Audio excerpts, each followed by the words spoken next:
vida saudável, com o Dr. Renato Acioli.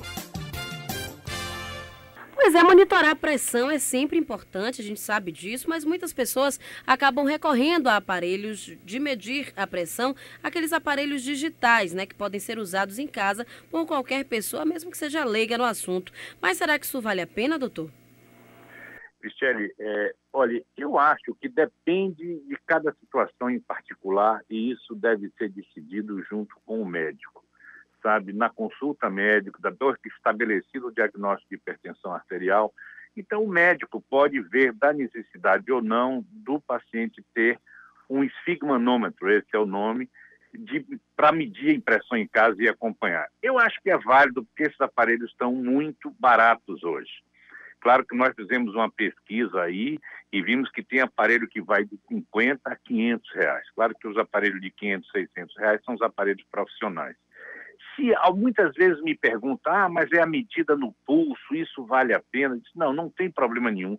Esses aparelhos hoje, a tecnologia é simples, eles medem com uma certa acurácia, eles não são exatos como um aparelho profissional que nós usamos normalmente, mas dá para se ter uma ideia. O que é muito importante que se diga, Cristiane, é que para que esse aparelho tenha uma medida bem feita, é preciso que o usuário estude um pouquinho, né, como medir a pressão.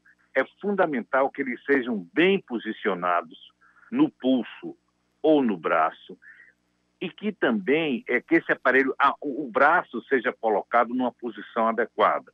Ou a pessoa mede com a pressão deitada, se for medir sentado numa mesa, que o braço esteja estirado em cima de uma mesa. Nunca se deve medir a pressão com o braço pendente ou com o braço para cima, né?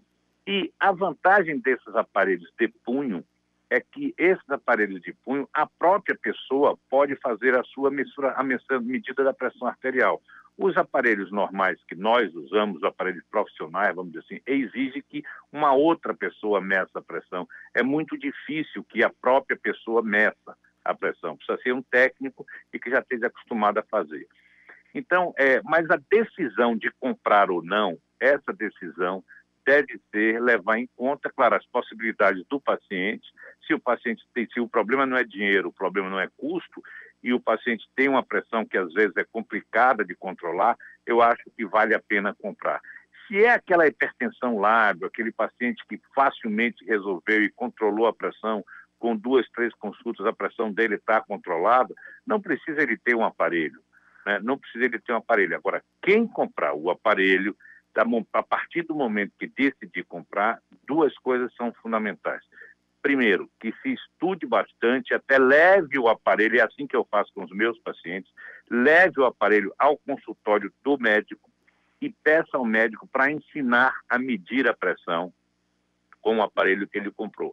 E um outro aspecto que é fundamental para concluir, Cristiane, é que não se tome isso com aquelas pessoas que andam com o aparelho na bolsa ou na pasta de trabalho e que por tudo e por nada querem medir a pressão e que tornem isso uma paranoia, né? Porque isso aí vai terminar fazendo com que a pessoa fique com a pressão mais alterada por estar medindo toda hora do que mesmo ela alteraria por si, né? E é importante que a pessoa que passe a usar para o próprio controle saiba como se comporta a pressão arterial da gente durante o dia, que em repouso a pressão está mais baixa, que durante uma atividade física a pressão tende a subir naturalmente, que depois da refeição, se a pessoa deitar, ela tende a descer um pouco, mas nunca é igual a como estaria de manhã cedo.